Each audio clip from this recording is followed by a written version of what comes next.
What is going on, guys? Welcome back to some more 7 Deadly Sins Grand Cross, and I want to talk about the top 3 coin shop units you should consider picking up, and of those 3, who is the most valuable. Now, there are other units you can pick up, but I'm not going to talk about every single unit because the other ones, they're good, but I want to talk about the top 3, in my opinion.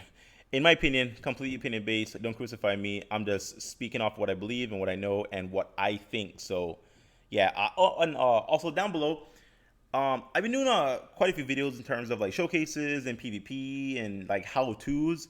Down below, let me know what you guys are preferring in terms of the content on 7 Deadly Sins Grand Cross. Are you preferring the PvP content, which right now my units still aren't up to par to really be competitive in PvP, but I'm advancing every day, getting better equipment, trying to get my units to level 65 as well. So next couple days, I probably should be pretty good for PvP. Working on my Gowther as well because he's really good for PvP.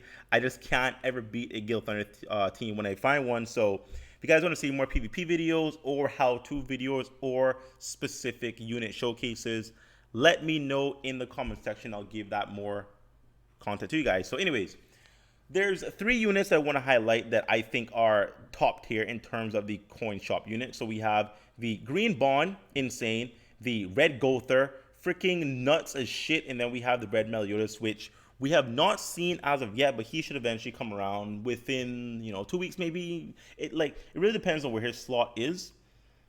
Because these coin shop SSRs, they go on a 5 or 5.5, 6 day rotation. So every, let's call it 6 days.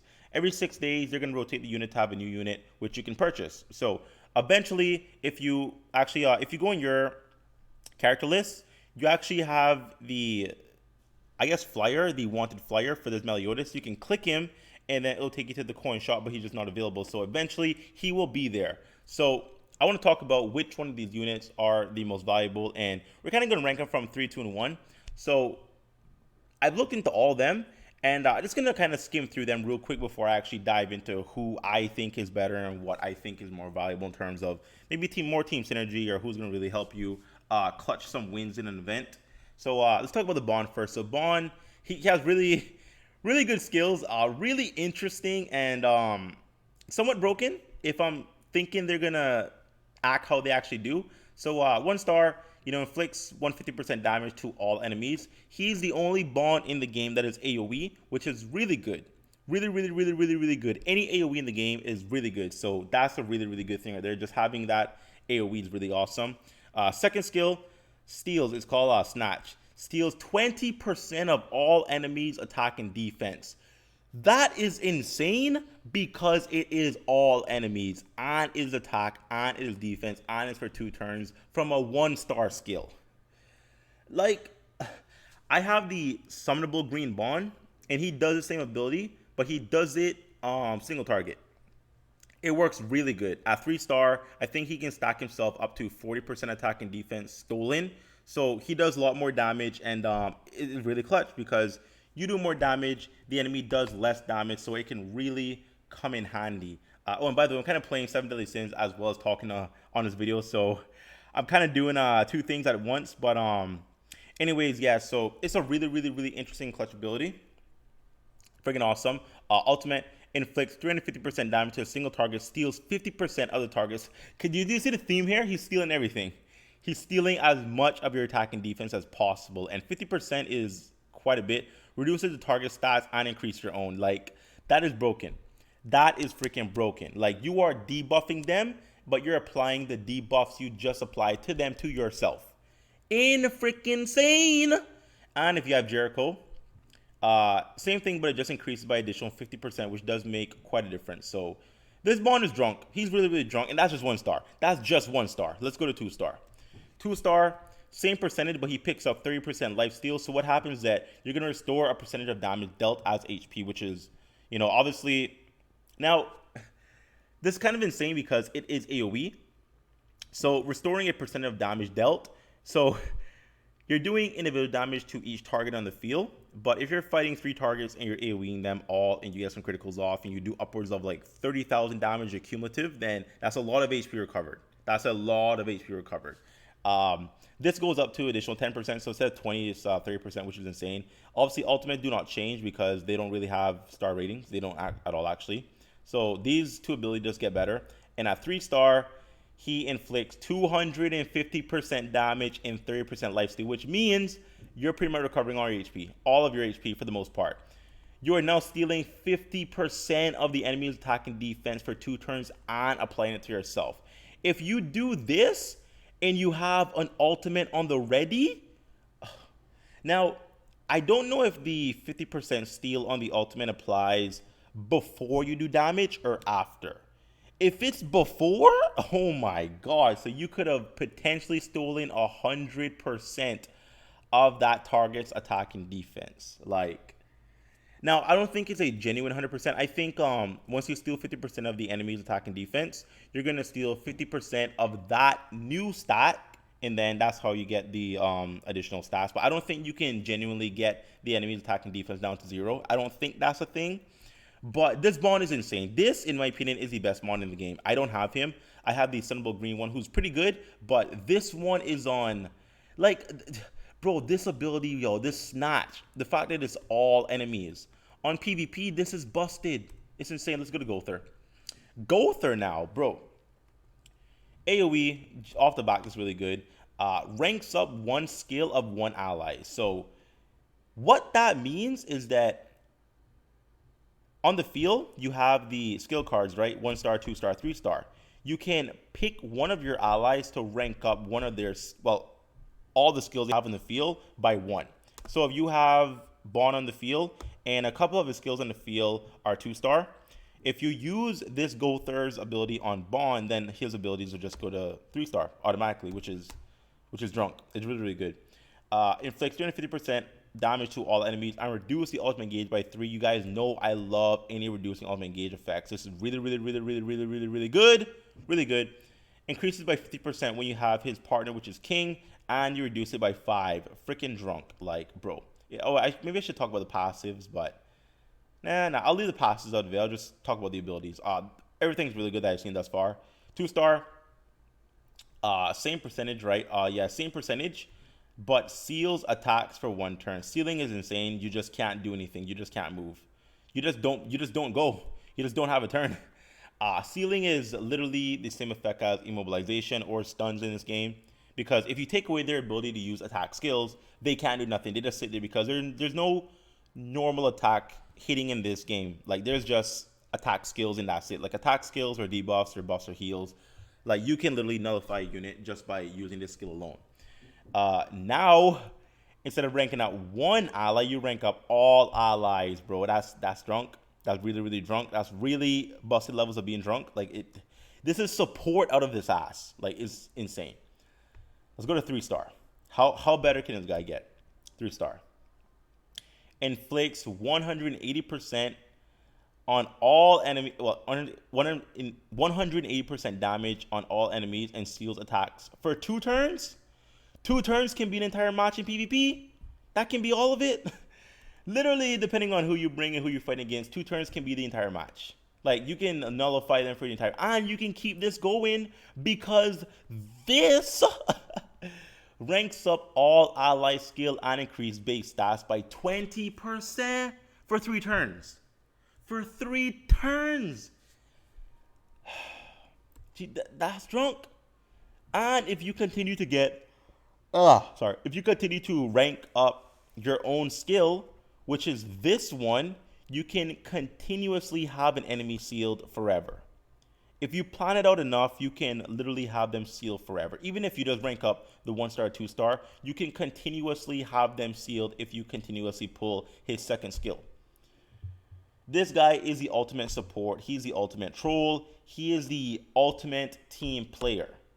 He is one of the best of the best. Honestly, I think he's better than the Sunable Gowther, the blue one. He just does. Bro, the fact that he can do this, you can get 3-star skills easy. Casually with low difficulty. Like, bro, it is drunk. Talk about the Meliodas. Now, this Meliodas, he's the only unit out of the bunch I've mentioned thus far that we haven't really had a chance to use in game. We can read about him, but we don't really know how he plays. I played with the Bond. I played with the Gowther. I have not played with this red Meliodas, so, you know, I don't really have hands-on experience with this guy, but I can just go off of what we can read right here. So, Inflicts 180% damage to a single target.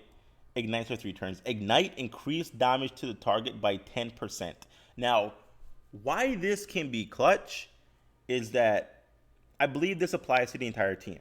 So this isn't only damage done from Meliodas, it is damage done from every single team member.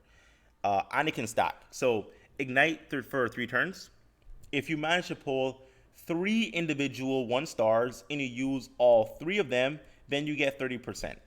It stacks. So it can be really, really good. I don't think the turn stacks. I don't if the turn stack, that's kind of busted. Is actually kind of broken. Like you can infinitely stack Ignite, which is infinite damage accumulated over time.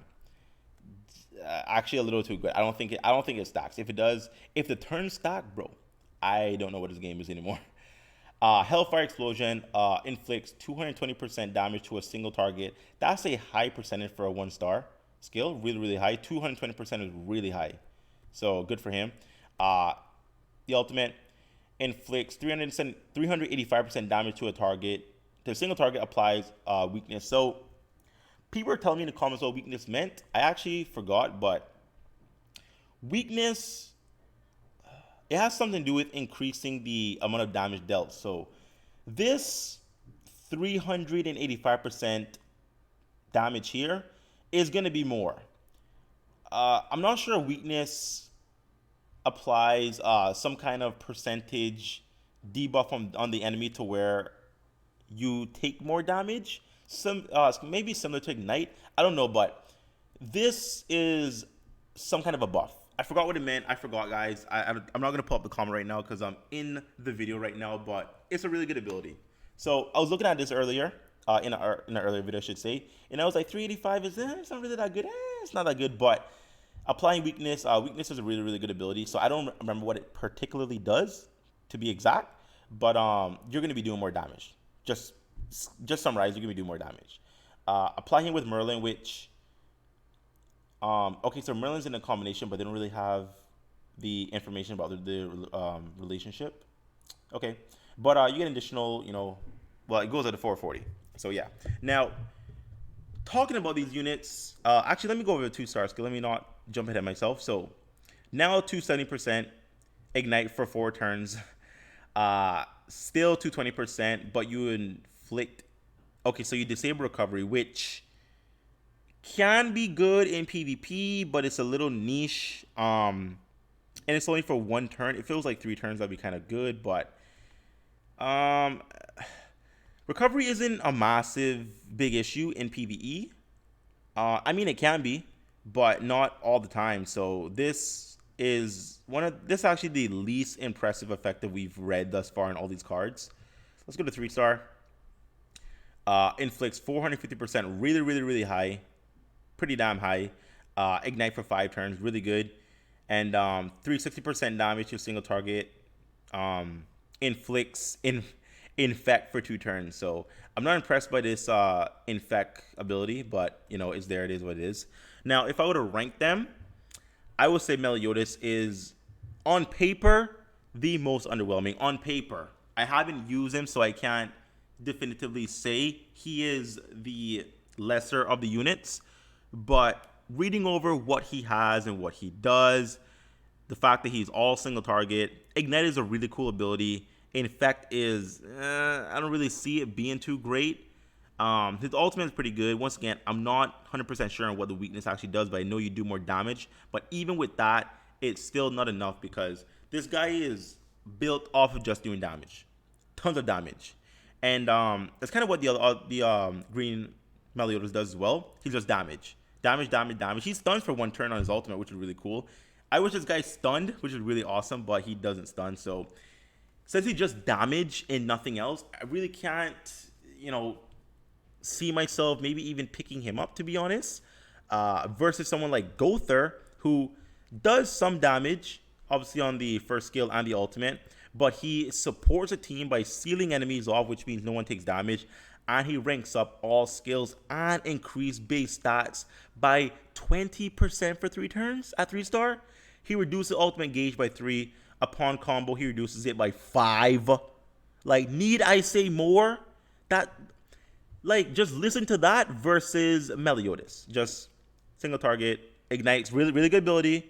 But, okay, this will do a lot of damage. This might actually do more damage than the ultimate. Not even joking. Not even kidding. This does damage. Does damage. I don't like infect, and does a lot of damage. But what does he do? Like what? Okay, he applies ignite. Okay, but it's like Gowther seals, buffs everyone stupid levels, and debuffs their ultimate. I mean, bro. And Bond, like, steals. He heals himself. He buffs and debuffs. He buffs and debuffs even more. Like, bro, what? Oh my god. But Meliodas is third. I just can't. Honestly, I'm really back and forth here. Like, I'm really, really back and forth. I don't know what to do here with Gowther and Bond, to be very honest. I really don't know what to do. They're both amazing. They both do different things, but they do it so well. Like, I can't even really pick. I really don't know. I want to say Bond is second, just to kind of put Gowther first, because this is insane. Like, this skill is drunk. This is a really drunk skill to have. Like, I just can't get over ranking up all stats, all the skills. He doesn't even need to increase base stats. He doesn't need to do this, but he does it. 20%. Like, Bond steals up to 50% attack and defense and applies it to himself only. Only. Gowther applies it to the entire team. So if you have Gowther with Bond, and Bond gets his 3-star skill off, and Gowther pops off his 3-star and gets an additional 20% on top of Bond's 50% stolen, that's 70%. Gowther makes Bond insane. Bond by himself is insane, but I gotta give it to Gowther. And he reduces the ultimate gauge, bro. Like, up to 5. You don't get to do an ultimate. You don't do an ultimate. And you're gonna endlessly rank up everyone's skills, including himself, which means you should be able to get the ultimate off even faster. So Meliodas is third, Bond is second, Gowther is insane. Gowther is probably one of the best support cards in the game. The reason why I wouldn't put him number 1 is because he doesn't heal, but maybe that's okay. If you have the free-to-play Blue King, which blue is speed, right? Yeah, if you have the free-to-play Speed King, and you just continuously buff everyone's skill up to 1 star, well, from 1 to 2 to 2 to 3, whatever, you can just heal with King endlessly. So he kind of helps healers, because obviously if you have the higher star rarity from 2-star, 3-star, obviously, then they'll heal more. Bro, Gowther's insane. He's insane.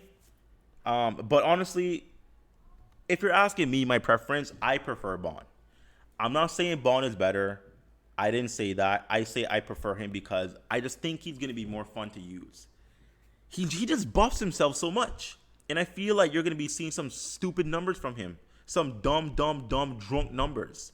Like, just imagine getting this off and applying this 3-star ability to yourself.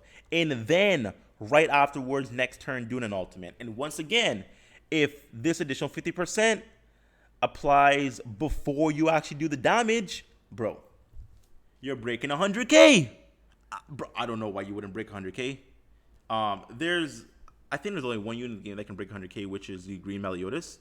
Probably someone else can. I really haven't seen those numbers outside of anyone else, but other than the green Meliodas.